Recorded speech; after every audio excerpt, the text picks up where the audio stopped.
Phone ಹಚ್ಚಿ ಹೇಳಿದ್ರು. ಆಮೇಲೆ ಸನ್ಮಾನ್ಯ ಕರ್ನಾಟಕ ಸರ್ಕಾರದ ಉಪಮುಖ್ಯಮಂತ್ರಿ ಡಿ ಕೆ ಶಿವಕುಮಾರ್ ಅವರು ಇಟ್ಟುಕೊಂಡ್ರು, ಅವರು ಮಾಡತ್ ಹೇಳಿದ್ರು.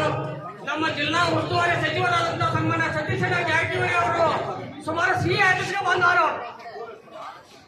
ನಮ್ಮ ಸತೀಶ್ ಜಾರಕಿಹೊಳಿ ಅವರು ಸ್ವತಃ ಸಿಇ ಆಫೀಸ್ಗೆ ಬಂದವರು, ಆದರೂ ಮಾಡಲಿಲ್ಲ.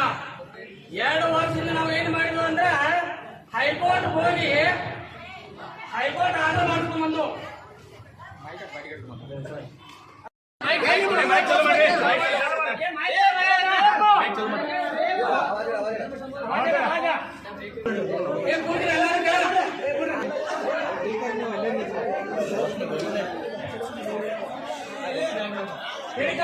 ಭ್ರಷ್ಟ ನೀರಾವರಿ ಅಧಿಕಾರಿಗಳಿಗೆ,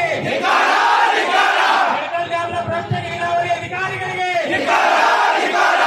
ರವೀಂದ್ರ ತಾವೂರ್ ಅವರಿಗೆ, ಎಸ್ ಎಲ್ ಮಾಡಿವಳ್ಳಿ ಅವರಿಗೆ, ಎಸ್ ಆರ್ ಕಮತ್ ಅವರಿಗೆ, ರೈತರಿಗೆ ಉತ್ತರ ಕೊಡುವಂತ ಮಾಡಿವಳ್ಳಿ ಅವರಿಗೆ, ರೈತರಿಗೆ ಅವಾಚ್ಯ ಶಬ್ದಗಳಿಂದ ಮಾತಾಡುವಂತ ತಾಳೂರ್ ಅವರಿಗೆ, ರೈತರಿಗೆ ನೀವು ಆಫೀಸ್ಗೆ ಬರಬೇಡ ಅಂತಕ್ಕಂಥ ಕಮತ್ ಅವರಿಗೆ, ಭ್ರಷ್ಟ ಹಿಡಿಕಂಡ ನೀರಾವರಿ ಅಧಿಕಾರಿಗಳಿಗೆ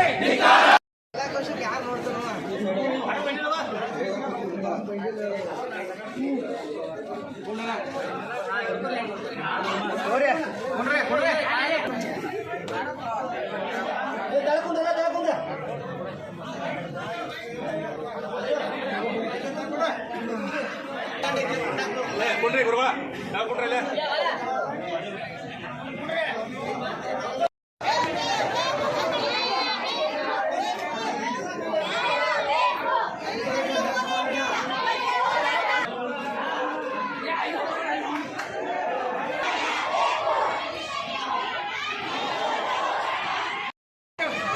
ಓಡಿ